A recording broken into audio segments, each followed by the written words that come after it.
One of the most difficult experiences that a human being can go through is be subjected to gossip.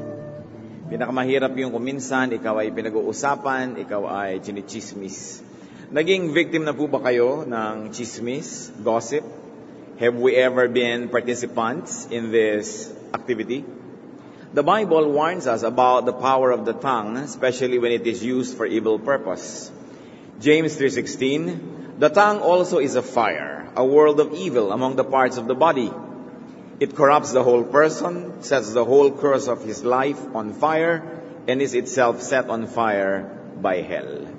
Napaka-tibay at napakalakas ng mga pangungusap tungkol sa dila, na ang dila daw ay pinag-aapoy ng impyerno at binibigyan ng lakas ng kasamaan upang gumawa ng hindi mabuti. And indeed, words are powerful. When used for ungodly and evil purpose, the tongue becomes a tool of mass destruction. Napakarami ng tao ang nasira, napakaraming karangalan, napakaraming pamilya ang pinaghiwa-hiwalay ng mga chismis. Ang atin pong pag-aaral ngayon, patuloy sa paghahanap natin ng buhay na payapa, tahimik at mabunga when people gossip. Pag ang mga tao ay nagchichismis, ano ang nangyayari?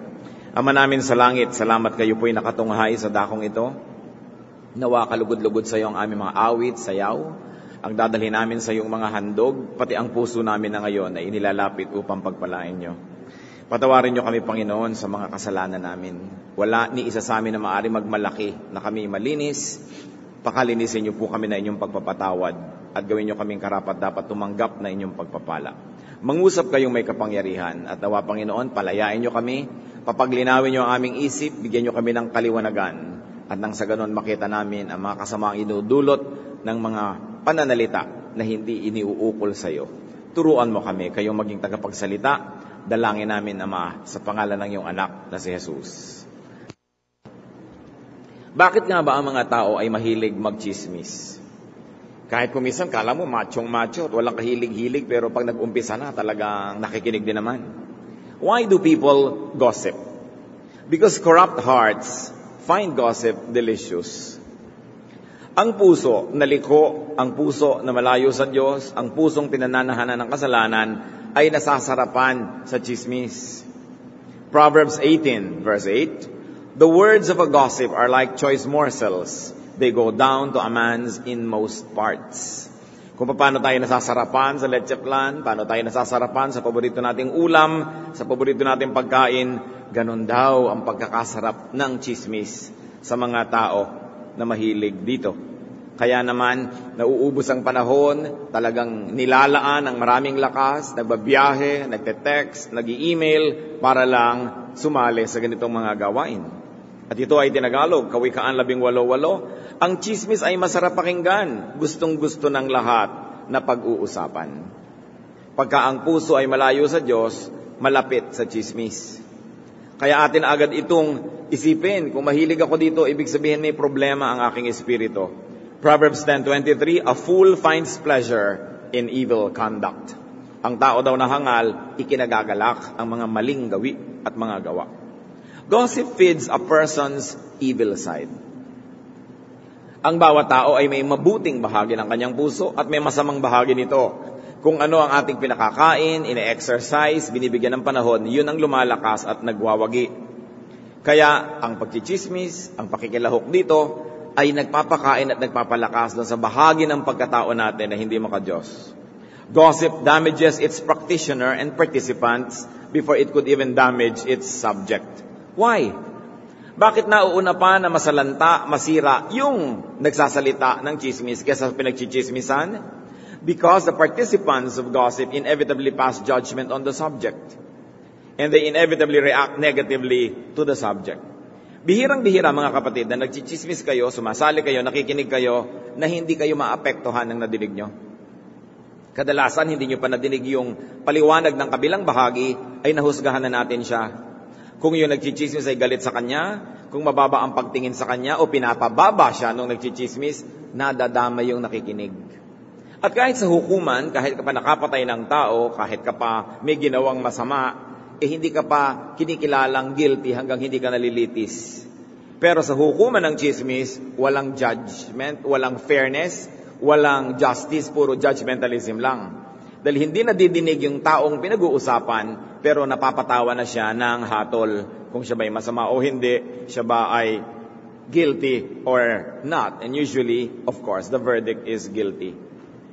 At bakit naman nadadamay at napapasama yung nagchichismis? Kasi nagiging judgmental ka. At isa yan sa mga pinagbabawal ng Panginoong Jesus, yung maging judgmental ka. Sabi, judge not, that you be not judged. It is a challenge. When you hear a story or a gossip, chances are you will take the side of the storyteller. Unless you really know the other side of the story, or you really are very much involved with the subject of that story, chances are you'll be swayed.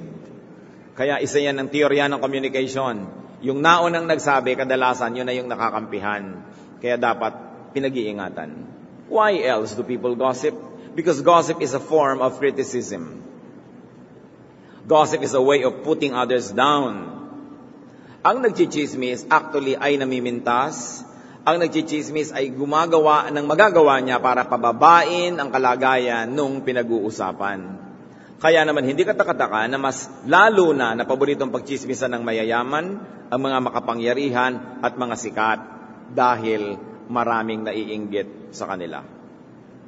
Kung ang chinichismis natin ay hindi mayaman, hindi sikat o makapangyarihan, siguradong meron lang tayong lihim na galit, meron tayong panibugho o lihim na pagkainggit.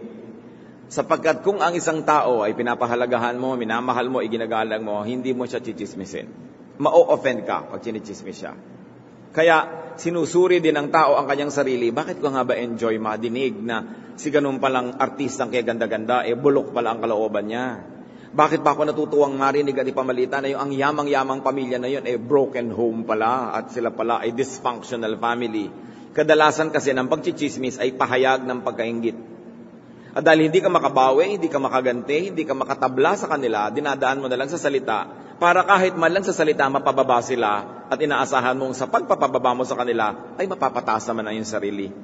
There's a very deep psychological reason why people love to gossip. James 3:16, for where you have envy and selfish ambition, there you find disorder and every evil practice. Kaya kadalasan ng mga nagchichismis tungkol sa mga artistang kay gaganda, kadalasan yung mga nagchichismis, sila tong hindi magaganda. No? Naiinggit siguro sila dahil ang gaganda ng mga artista, kaya kailangan chismisin nila ng chismisin para makahanap sila ng kapintasan. Bihira yung nasa chismis industry na maganda, ha? Yung ganda ng standards ng advertising, yun naman ang pinag-uusapan natin, na uri ng ganda. Kasi siyempre parang sobrang naman sarap ng buhay ng mga ito, sikat na sila, malaki silang kumita, magaganda pa sila, kailangang hanapan ng baho. Kailangan pag-usapan at ipagdiwang ang kanilang mga pagkakabagsak, ang kanilang pagkakadapa. Kaya nagiging masama ang ganitong uri ng usapan. Hindi masama na itaas mo ang iyong sarili kung ito ay dahil sa achievement. Dahil meron ka talaga nagagawa na pilitin mo man o hindi, mapapataas ka talaga dahil mapapansin ka, dahil mabunga ang iyong buhay. Pero ang ginagawa ng mga walang bunga, binabato na lang nila yung mabunga. And they find evil delight in it. Kaya napakarami pong utos sa Biblia na huwag daw magsisinungaling laban sa kapitbahay. Huwag chismisin ang kapitbahay at huwag sasaksi laban sa kaso ng kapitbahay na hindi naman totoo talaga. Bakit ganon? Sapagkat napakaraming alitan na magkakapitbahay. Bakit ang magkakapitbahay ang madalas magkagalit? Nagkakakitaan sila ng mga bagay na ikakainggit. Mas maganda yung bahay ni kapitbahay, mas malaki yung TV, mas mabait yung asawa, mas matatalino ang mga anak, mas maraming damit, etc., etc. That's why there's a lot of animosity between neighbors, or among neighbors, because there's a lot of room for envy, because you see how they live, you see what they have, which probably you don't.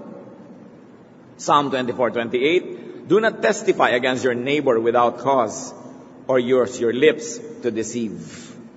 Nakakapandaya. Lalo na yung mga nagsasabi, mga nagwi-witness, nagte-testify. Neighbors become enemies mainly because of envy. And gossip thrives where there is envy. Kaya malakas ang chismis sa mga opisina. Kasi inggitan yan kung sino po-promote, sino mas malaki ang sweldo, sino ang mas maraming bakasyon, mas maraming chismisan halimbawa sa show business, because there's a big disparity in income and in treatment, the way people are being treated. May mga star, may mga hindi star. It will give birth to a lot of unhappiness. And sadly, the unhappy people walk the wrong way to happiness. They do it through gossip. Gossip is a poor man's substitute for wealth. Pagka poor ka na, may alam kang lihim ng kapitbahay, ang pakiramdam mo, yumayaman ka pagka ipinapamalita mo ito dahil maraming lumalapit sa iyo, nagiging sikat ka for a moment. So gossip is a poor and an obscure person's substitute for fame. Hindi ka pwedeng sumikat dahil hindi ka makapag-artista, hindi ka tipong artista, chismisin mo na lang mga artista, sisikat ka na rin. Hindi ka makasikat dahil hindi ka magaling, labanan mo yung magagaling, buntalin mo sila nang walang kaabog-abog, madyadyaryo ka na rin.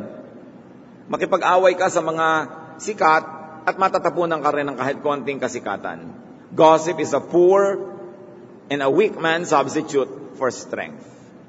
But when it comes to words, brothers and sisters, we are made poor by what we say and rich by what we keep.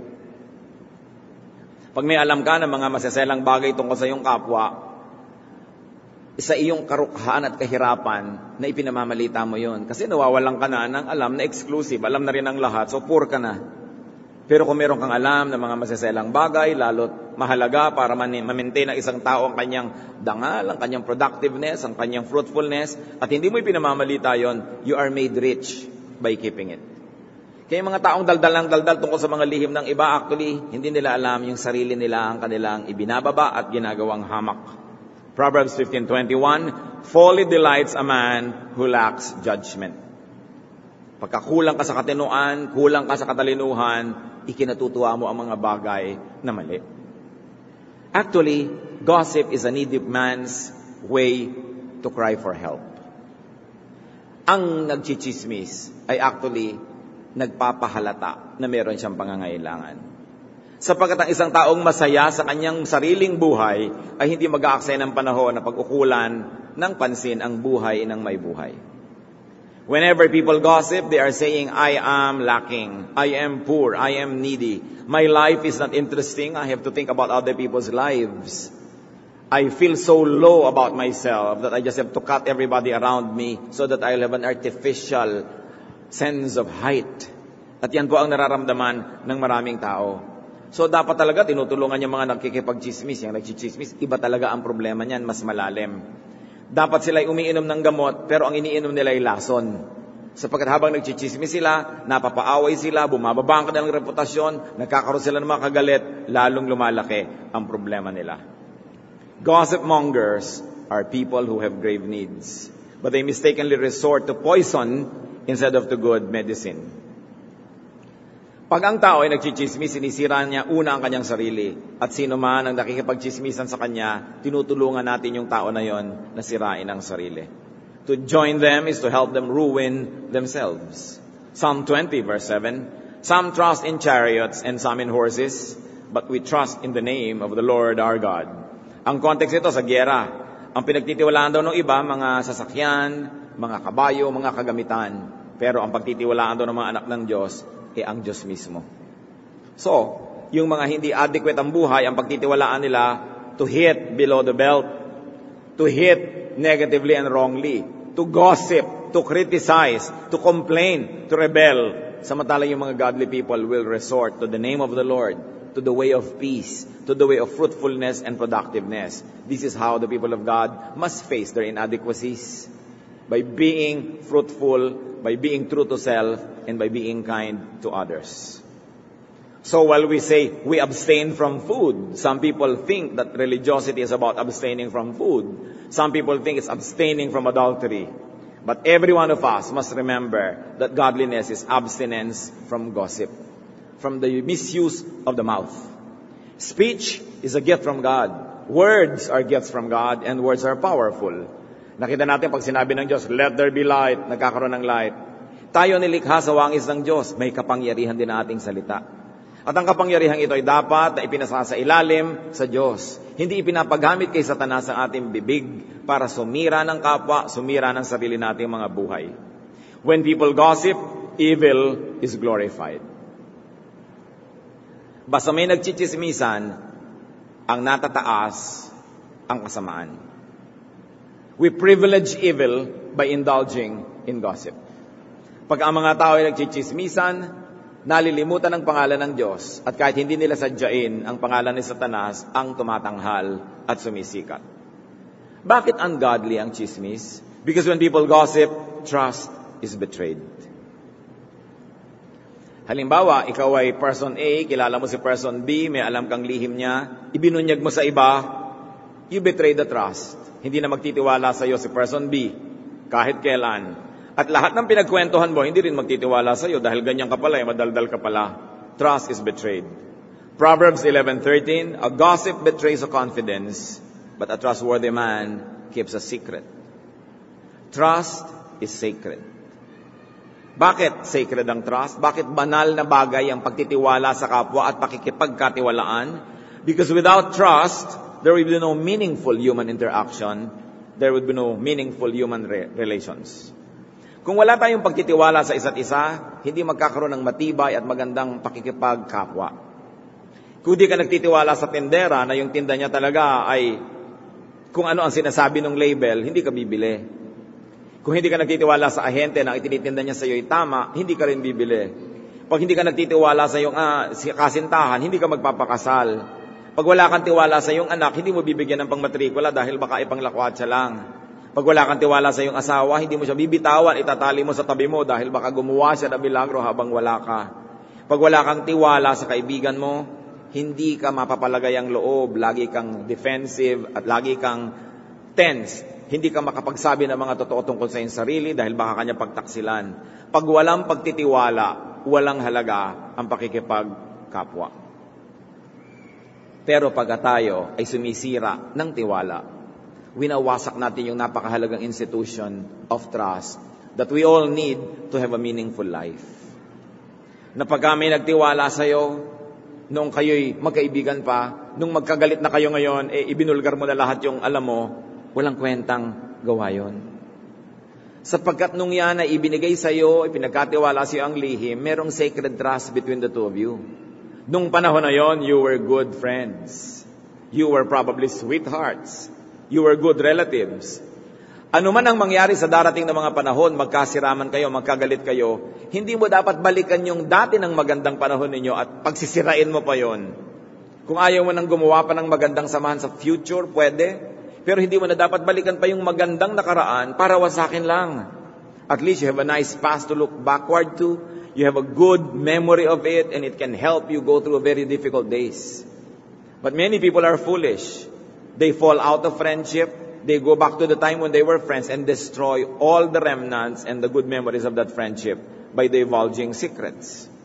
Sabi sa 1 Corinthians 4:2, now it is required that those who have been given a trust must prove faithful. Pag pinagtitiwalaan, dapat katiwa-tiwala. At sinabi sa Bible, a trustworthy man keeps a secret. So do not listen to a gossip. Do not be an audience to someone who reveals other people's secrets. Do not listen to someone who betrays trust. Whether or not what is being said is true. Pag may nagdadadaldal na tungkol sa reputasyon ng iba, lalo't lalo yun ay may kinalaman sa trust, na nalaman lang niya naman nung araw kasi pinagtitiwalaan siya, oras na yan ay sinira na niya, ay huwag kang makikinig sa kanya.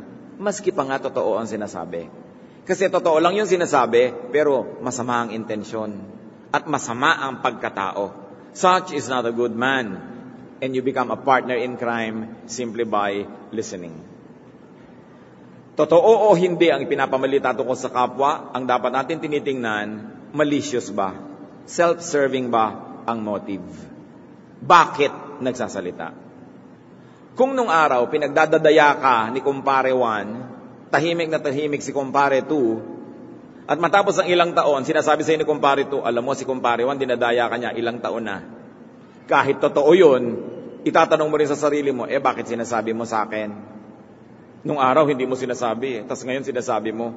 So hindi mo naman sinasabi yan dahil meron kang pagmamahal sa akin Hindi naman dahil may malasakit ka. Sinasabi mo yan dahil magkagalit siguro kayo ngayon, gusto mo kung makakampi, magalit din ako sa kanya. So evil din yung motive, kahit totoo ang balita. Sinasala natin ang ganyang mga bagay. Proverbs 20 verse 19, a gossip betrays a confidence, so avoid a man who talks too much.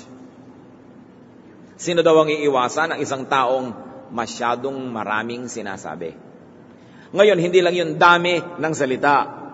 Yun ding maraming topic na pinag-uusapan samantalang hindi na dapat pag-usapan. Talking too much is not about just the volume and the quantity of words said, but the repertoire. It's also about the topics being discussed. Dahil may mga bagay na hindi na dapat pag-usapan kahit pa nga totoo. Kung halimbawa ang nanay nyo, once upon a time nadapa, nagkamali at nagtaksil sa tatay nyo, gusto nyo ba pag-usapan yan tuwing may family reunion? Totoo naman ha, pero pinag-uusapan ba yan ganyan mga bagay? Meron kang kapatid na iniisip mo, siguro hindi namin to kapatid, anak siguro to sa labas ng nanay ko nung 3 taon siyang nawala. No? Pag-uusapan nyo ba yun? Kahit totoo? May mga bagay na hindi tinitingnan. Pag nakakita ka ba ng mga dumi ng hayop at kung ano-ano sa kalye, tititigan mo ba yan? Pag may na-aksidente, lumumulwak-bulwak ang utak at mga bitu-bitu ka, tititigan mo ba yan? Nakakapagtaka, may tumititig pa, kinukuhanan pa ng picture. Hindi naman sila yung press. Why? This is no longer edifying. This is no longer a godly thing to do. May mga bagay na tinitingnan, may hindi. May bagay na iniiwasang marinig, kahit pa nga totoo. Dahil nakakapagparumi ng tainga, nakakapagparumi ng isip, at nakakasira tungkol sa pinag-uusapan. So avoid the gossip. Avoid listening to gossip. May mga kinukwento ang isang tao, tapos pumupunta na sa mga gossip. Ay, teka muna, parang change topic tayo, iba na yata yan. Hindi natin dapat payagan na ang tenga natin ginagawang basurahan ng maraming chismis. When people gossip, good relations are destroyed. Yan ang number 1 destroyer ng friendships mga kadaldalan. Proverbs 16:28, a perverse man stirs up dissension, and a gossip separates close friends. Gaano karami ng mag-asawa ang nagkalayo ang loob o naghiwalay dahil sa mga chismosong kamag-anak? Gaano karami na ng mga pamilya ang napagwatak-watak ng matatabil na dila? Pati magkakapatid sa church, nagkakalayo-layo ang mga loob dahil sa mga chismis-chismis. Gossip separates friends and colleagues. Pag naniwala ka sa isang chismoso, lumalayo ang loob mo doon sa pinag-uusapan, ibig sabihin, doon ka lumalapit sa chismoso. Dati may kaibigan ka, malapit ang loob mo, darating si chismis, lumayo ka kasi dito ka lumapit sa kabila. Parang simpleng arithmetic lang kailangan mo para maisip mo na, teka, kanino ko ba ilalapit ang loob ko? Sa dati ko ng kaibigan na tumutulong sa akin, nakikipagtulungan sa akin, o dito kay chismosa na naninira? Pero oras na nagtagumpay siya, lalayo ang loob mo doon sa dati sana ay minamahal mo, pinagtatanggol mong tao. Is it good for you na mangyari yon? Dapat analytical tayo sa ganyang mga bagay. Participants in gossip inevitably take sides. Hindi mo naman naiiwasan na may kakampihan ka Pinipili mo, kakampi ba ako dito kay may dala ng balita o doon sa topic, sa taong pinag-uusapan namin? Kadalasan doon ka napapakampi sa may dalang balita. Hindi yun napapansin Kaya kailangan natin ng discernment. Dahil mamanipulate tayo ng words. The words of a gossip can manipulate even our loyalties. When people gossip, evil is promoted. Now, what is evil about gossip? First of all, the content. The content of gossip promotes evil. Because usually, gossip is falsified. Bihirang balita ang totoo. Kadalasan yan, binabaluktot. Gossip is usually magnified, exaggerated, dramatized, controversialized, para bumenta. Siyempre, ang chismosa, pag pumunta sa'yo, may hangos-hangos, arte-arte, dramatic, para ka makinig. At ganoon din yung mga chismis stories. Pag may chichismisin, kailangan dramatic ang chismis, no? Para bumenta. Kung ang chismis ay pinapanood sa TV, pinapakinggan sa radyo, o binabasa sa magazine o dyaryo, kailangan pasamain ang sobra yung nagmumukhang nagkakamali para masya ka mga tao at bumili. Sabi ni Balagtas sa Florante at Laura, bihirang balita'y magtapat, magkatotoo may marami ang dagdag. Dahil talaga ang nagbabalita, nagdadagdag yan ang kanyang point of view. At kung galit siya doon sa pinag-uusapan, papalabasin na rin niya yung lahat ng galit niya, idadagdag niya mga additional asido at lason sa kwento. Because stories are made to suit a purpose, and usually to hurt, to destroy, to judge. 1 Timothy 5:13, tungkol sa mga mahilig magkwentuhan ng ganito, they get into the habit of being idle and going about from house to house. And not only do they become idlers, but also gossips and busybodies, saying things they ought not to. Ito daw yung mga chismosa. Lipat ng lipat, bahay-bahay, kapit-kapit-bahay, office-office, table-table, at mga sinasabi ang mga bagay na hindi dapat pag-usapan. Hindi dahil lang sa content, kundi dahil din sa intent, sa intention. Ngayon, dumali na ang chismis. Hindi mo na kailangan magpalipat ng bahay-bahay. Text, ipass mo lang. Email, ilagay mo lahat ang gusto mo. Forward to, copy furnished. Sa internet, ang bilis-bilis magkalat ng chismis. Kaya ang mga tao na may pagiging disente, ang tao na may pananalig sa Diyos, hindi ka pass ng pass. Forward ng forward. Pag may nakita kang news, dapat yon sa'yo na, ilibing mo na. Lalo't pangit, chismis, nakakasira sa kapwa. Bakit mo ikakalat? Ikakalat mo lang kung ang kaligtasan ng sangkatauhan ay nakataya. Halimbawa, sasabog ang bulkan, sabi ng mga volcanologists, pwede mong i-forward yung news para makapag-ingat yung matatabunan ng lahar.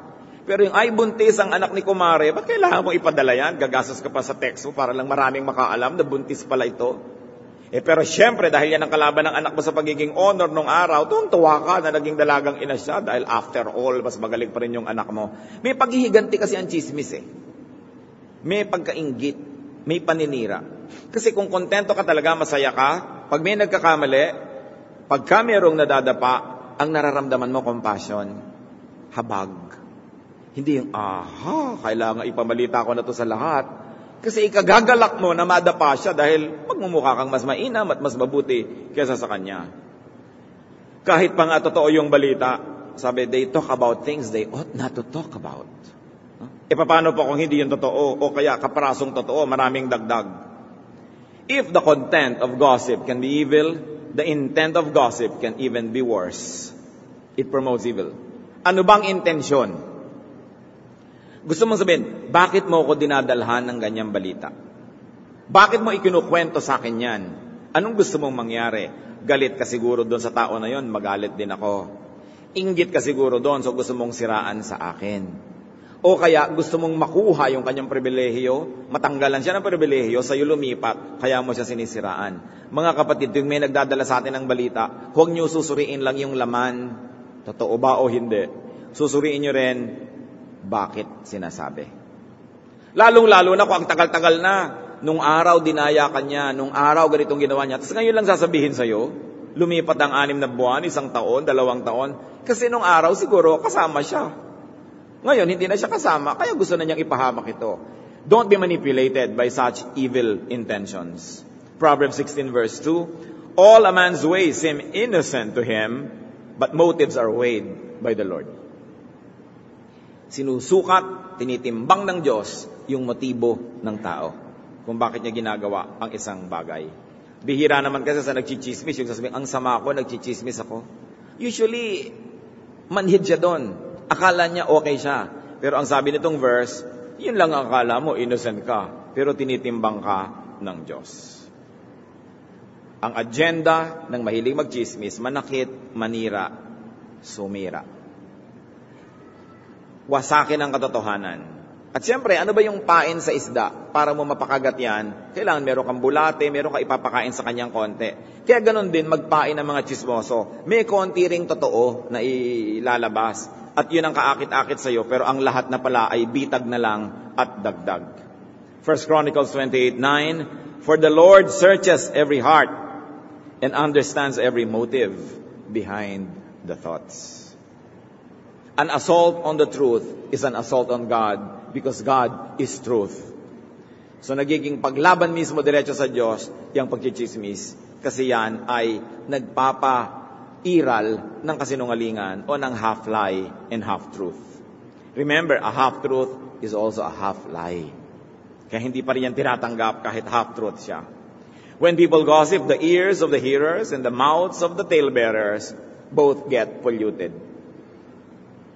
Nadudumihan ang nakikinig, nadudumihan ang nagsasalita. Meron sa atin sobrang mga pihikan. Hindi mo makain ang prutas na nalandingan ng langaw. Okay. Hindi mo makain yung hot cake or pancake na nalaglag sa lupa, natapakan ng mga naglalakad, nagpagulong-gulong, ayaw mo nang kainin. sige, ayaw mong pumasok sa katawan mo yung marumi. Pero oras na nagchichismis ka, mabuti pa, kainin mo na yung pancake. Kainin mo na, hindi lang yung prutas, pati langaw. Kasi sabi ng Panginoong Jesus sa Matthew 15:11, what goes into a man's mouth does not make him unclean. But what comes out of his mouth, that is what makes him unclean. So sabi ng Panginoong Jesus, hindi mapaparumi ang espiritu ninyo ng anumang lululunin ninyo. Ang nagpaparumi sa espiritu ng tao, yung salitang lumalabas sa kanyang bibig. Hindi yung pagkain pumapasok dito. So sobra na ironic na may taong ang selan-selan, hindi makakain ng marumi, pero kayang-kayang makipagchismisan. Mas masahol yon, mas marumi yon sa paningin ng langit. What we say and what we repeat can make us unclean in the eyes of heaven. Matthew 12:36-37, again the Lord Jesus speaking. But I tell you that men will have to give account on the day of judgment for every careless word they have spoken. For by your words you will be acquitted, and by your words you will be condemned. Binibilang daw ng langit ang bawat salitang namumutawi sa ating bibig, at ito'y ating ipagsusulit sa araw ng paghuhukom. We will be accountable for every careless word we speak. And careless doesn't only refer to what is false. Careless may also refer to what is true, but should not be said at the moment, should not be said in that occasion, or should never be said at all. Careless pa rin yun. Salita na pwede mong magamit ang mas magandang korte, tas binibitawan mo sa mas pangit na korte ng pananalita, it's still carelessness. And we will be responsible for hurting people's feelings. Kahit totoo, nakakapagparumi ng espiritu ang mga salita na binibitiwan ng wala sa lugar o kaya hindi dapat bitiwan. When people gossip, reputation and feelings are damaged. Therefore, God is offended. Mahal ng Diyos ang bawat tao. Kahit yung taong nagkamali, nadapa, nagkasala. Kahit ang tao na matigas ang ulo. Kahit ang taong paulit-ulit na nagkakamali, mahal pa rin yun ng Diyos. At para yan pag-usapan, husgahan, hatulan, yan ay dinaramdam pa rin ng Diyos. At lalo naman yung dinaramdam, kung ang humahatol, nag-uusap, at sumasakit sa kalooban nung nagkakamali, supposedly mga anak ng Diyos, mga Kristiyano who should know better. Nagiging doble ang krimen. Kung may pinag-uusapang masamang tao, tas ang nag-uusap, supposedly, yung mabubuting tao, kung may mabuti nga. Kaya dapat nating tinitingnan ang ganitong mga bagay. Hindi tayo pwedeng manakit ng kapwa na hindi nasasaktan ng Diyos sapagkat mahal niya ang bawat tao. Psalm 52 verse 2, your tongue plots destruction. It is like a sharpened razor, you who practice deceit. Pandaraya. Deceit in content, hindi totoo. And deceit in intent, totoo, pero masama ang balak, kaya sinasabi yung totoo. Gustong manira, gustong gumiba, gustong makapanaig. Now, how do we deal with gossip? Paano tayo makikitungo sa chismis? First of all, do not start it. Huwag kayong magpapasimula. Sarili ninyo na lang iniisip nyo. Kung hindi ikakaligtas ng sangkatauhan mula sa panganib na totoong-totoong nandyan, shut up. Keep quiet. Leviticus 19:16, do not go about spreading slander among your people. Huwag kang magkalat ng mga nakakasirang puri.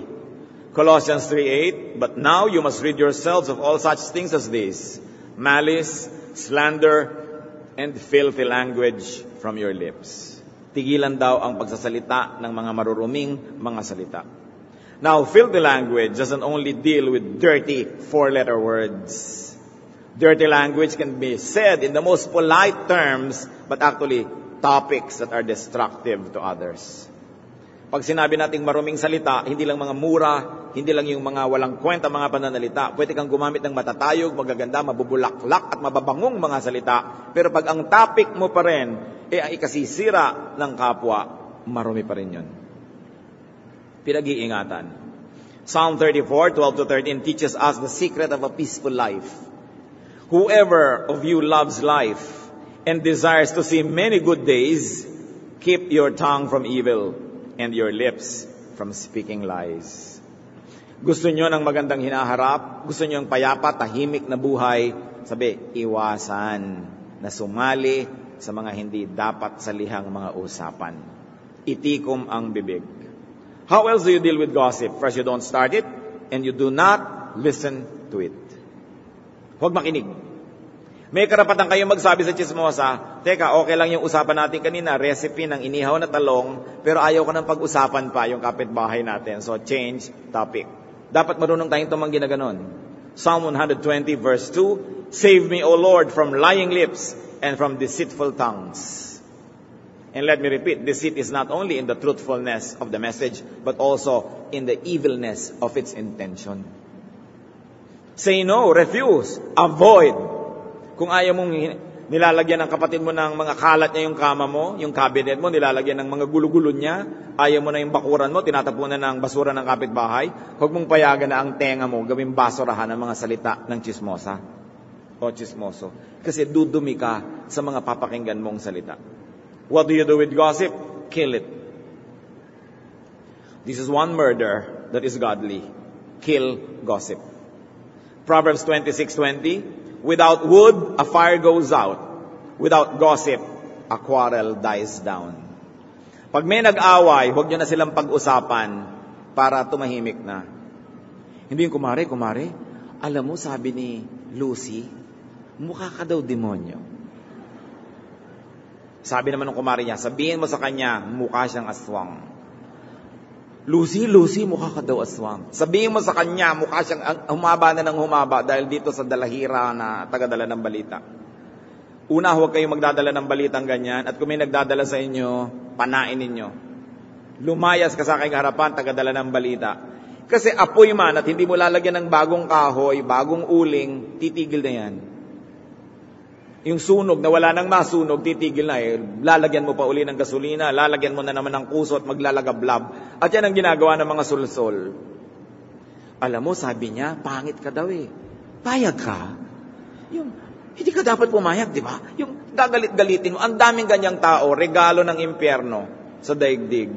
Dapat hindi ka nakikinig sa mga sulsol. Yung mga ang salita nila nakakapagpagalit. Brothers and sisters, be careful about this. Because this is a gift from hell. I'm serious. There are people who can make you angry, who can manipulate you without you knowing it. So nag-iingat ka. Sabi mo, ang feeling ko bago siya dumating, ganito. Nung dumating na siya, ano naging feeling ko about another person? Tingnan niyo, siya ang may gawa ng feeling na ito. Dapat itong pag-ingatan. When you hear news, do not pass it on. May nakalagay pa kuminsan sa text mo, please pass. Ba't mo ipapass? Minsan may natanggap ako, bukas, dilindol, magigiba ang buong Metro Manila, please pass. So nalang ko, ano ka sinuswerte? Ba't ko ito ipapass? Nakaka-nervyos ito sa tatanggap at gagastos pa ako ng piso. Ano ka? Bakit ko ito ipapass? Mayroong mga ganyan, huwag kayong pass ng pass. Because every communication that passes through you to people close to you and people who believe in you becomes your responsibility. You cannot pass and say, pinas ko lang naman, bahala ka. Kung maniniwala ka or not. Pag ipinas nyo, ibig sabihin, ine-endorse nyo yun. So huwag pass ng pass. Do not forward, do not spread. Kaya pag-iingatan yung internet because it's now hell's expressway. Ang dami-daming mga puring nasisira dahil dyan. Walang kalaban-laban, hindi maipagtanggol ang sarili dahil nahusgahan na kahit hindi nalilitis. Walang puwang ang ganyang mga bagay sa mga anak ng Diyos. Exodus 23 verse 1, do not spread false reports. Do not help a wicked man by being a malicious witness. Tinutulungan mo lang siya na paguluhin ang mundo. Someone once said, a cruel story runs on wheels, and every hand oils the wheels as they run. Ang balita na masama, ang balitang masaklap, unkind news about others, nakakarating lang yan sa malayo dahil pinagpapasapasahan. Kaya don't be a participant in it. Kailangan sa'yo palang tumigil na siya. The truth is, people privilege gossip too much. We privilege this vice rather than the virtue of silence. Tingnan nyo ang chismis, industriya na. Maraming mga tao naging icon dahil siya ang chismosa ng bayan o chismoso ng bayan. Dapat bang ikarangal yan? May mga hanap buhay ang mga tao na puro chismis. Yung hindi makapag-artista dahil hindi sila tipong artista, magchichismis na lang ng mga artista, kumikita rin. Sa bahay nyo ba, nanonood kayo ng mga TV shows na chismis? Aba, kilabutan. Yung pambayad natin ng kuryente, yung pambayad mo sa cable galing sa Diyos, tapos ginagasta mo yung pera mo para manood ka ng mga ganito. Pero nagre-rate yung mga yan because people love to hear bad things. Bumibili ka ba ng mga magazine, ang title talaga, chismis. Diba? Anong tawag sa'yo pag bumibili ka nun? Kailangan pa bang isipin yon kung ano yung title dun? Bakit mo gagawing hanap buhay yung si ano, anak ni ganon, si ano, ganyan, si gano, ganyan, ganyan. Ito pala ginawa nito nung pumasok sa hotel, ganun. Anong pakialam mo dun? Nakita niyo ang Panginoong Jesus, yung babae na nahuli akto sa pangangalo niya, hinihingi talaga ng batas at kaugalian ng Israel, batuhin hanggang mamatay. At nandun talaga yung mga tao, may bato. Saan kumampi ang Panginoon? Tinanong ba niya, totoo ba ang chismis? Hindi niya tinanong kung totoo ang chismis. Dahil baka nga totoo eh. Pero kahit totoo, hindi niya ipinabato. Kahit totoo. Sabi lang niya, yung mga walang kasalanan, mauna nang bumato. At itaglaglagan ng mga bato sa lupa, walang naglakas sa loob bumato. Dahil may kasalanan din namang lahat eh. So magchismis kayo ng kung sino ang anak ng may anak, kung sino ang gumawa ng ganito, kung sino ang ganito at ganon. Kung wala kayo ni kaprasong kapintasan. Pero kung meron, shut up. Because you will only judge yourself. Because with the judgment you pronounce, you will be judged. And the measure you give is the measure you get. Do not burn the bridge over which you too must pass. Pag tayo ang nagkamali, tayo ang nadapa, tayo ang nalito, tayo ang nahibang, tayo ang nabaliw. Kung anong uri ng kabaitan at pagpapatawad ang hihingin mo sa iyong kapwa, yun ang ibigay mo ngayon sa mga nabaliw, nagkamali, nadapa. Huwag kang istrikto sa iba, tas hihingi ka ng luwag para sa iyo, o luwag para sa iyong anak, o luwag para sa iyong asawang nagkamali. Kung ano ang nais mong tanggapin mula sa langit at mula sa iyong kapwa, yun din ang ibigay mo. Yan ang turo ni Jesus.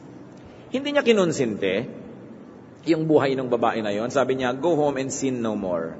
Magbagong buhay ka na. Pero hindi na niya inungkat pa, di tama, sabi ko na kasi sa'yo, yung mga nakaraan mo, hindi na siya ng ganon. Kasi yung taong may kasalanan, at yung nabisto at napahiya, alam na niya yun, sensitive na siya. Hindi mo na kailangan dot-dotin yung sugat niyang nagdurugo na nga.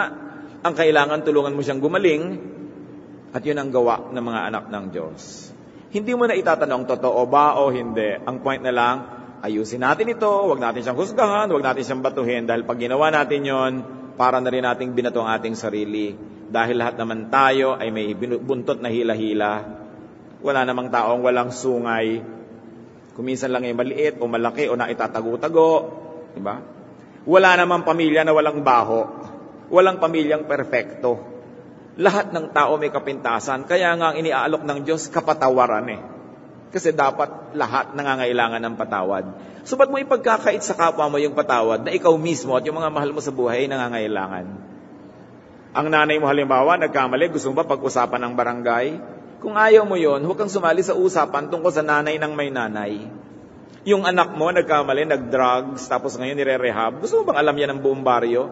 Kung ayaw mo, huwag mong pag-usapan yung anak ng may anak na nire-rehab.